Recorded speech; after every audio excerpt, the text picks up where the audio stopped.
SDS nije uspio da provede prvu privatizaciju nakon rata, ni kasnije nije donijela dobrobit građana kogoda je provodio i danas na neki način još teče.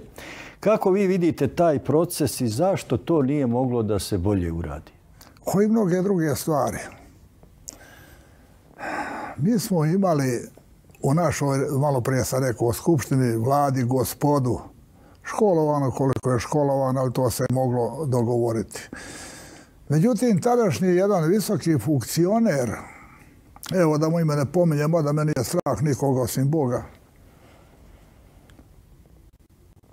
na jedan zahtjev je dao imam ja taj papir da nešto provede u Republici Srpskoj. On kaže ja to neću moći provesti. Zašto? Pa ti se pitaš. Pa kaže od ovih ekstremnih SDS-ovaca.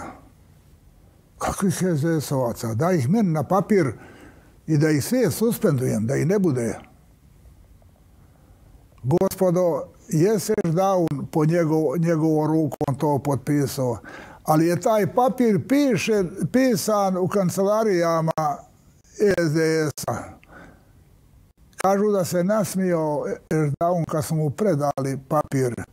On je očekivao 5-6 ljudi nekakvi koji nastranjuju, a nas 60 na spisku. Tada je obezglavljena Republika Srpska. Odvedeni su ljudi sklonjeni sa rukovodećih mjesta koji bi to drugačije uradili. Došli su oni poslušnici koji danas... Pa zamislite, ja pričam ovo šta sam sve radio. A posle dolazi za predsjednika za čitavu Republiku Srpsku jedan bjegunac, dezerter, mladi čovjek, i on mene isključivo. Nisam čuvam papir, on potpisao. U odmuke sam se smijao ja. To smo mi. Moramo mi svoje greške ispravljati. Neće nam ih niko ispravljati ako ih mi sami ne ispravimo.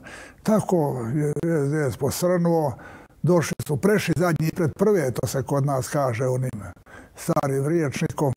I zato je to tako.